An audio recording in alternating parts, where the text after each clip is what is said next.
Hi, I'm Dr. Stephen Zemanek, and our question this time comes from Florida. And he asks, was Demas a Christian?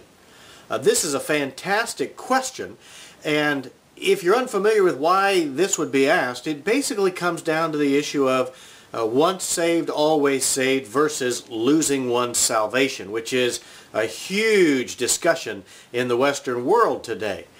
And Demas, who was listed with the Apostle Paul as one of his co-laborers during Paul's first Roman imprisonment, was also listed in Colossians 4, verse 14, with Luke, the author of the book of Luke and the book of Acts, as well as some other laborers for Christ. And also in Philemon verse 24 is listed with all those laborers. This is a guy who showed every outward sign of being a follower of Jesus. And yet we find in 2 Timothy chapter 4 verse 10 that Paul says, hey Timothy, come help me because Demas has left me. And he left me because he loved this present world. Now it didn't mean that he necessarily loved gambling or fishing or something like that. What it meant was Paul was about to die, and those people who were associated with him were going to be hunted down and killed too. And Demas saw the handwriting on the wall and loved this life and didn't want to necessarily get to heaven too quickly. And so he left Paul there in the prison.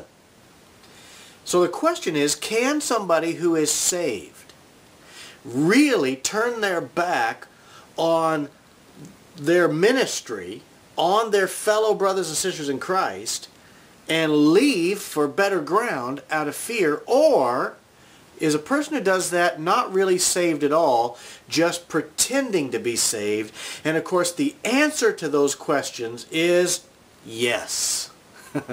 Yes, there are those who we would call fair weather Christians. That's a kind of a lame term, but it's the only one I can think of.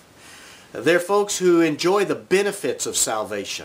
They enjoy the benefits of that tight community that comes from being involved with people who are living for something bigger than themselves. They enjoy knowing there are people there who have their back when it's needed, but they've never committed their lives to Christ. And so when genuine demands on them come, they have no reason to stand up for what they believe in because they don't believe in it. However, there are also those who are genuine followers of Jesus, have given their lives to follow the Lord, and have done everything they can to show the Lord they love Him, to show the Lord's fellow workers that they love them, and yet have weaknesses. And so when the time to stand up comes, those weaknesses overcome them, and they do what they would have done before they came to Christ. Christians make bad choices too.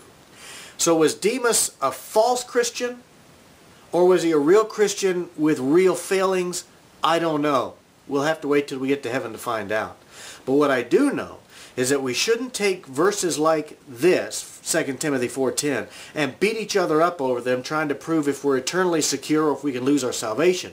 What we should do is focus on our relationship with God and then build on that in our relationship with each other. Well, those are my thoughts. And remember, because of Jesus, life is good today.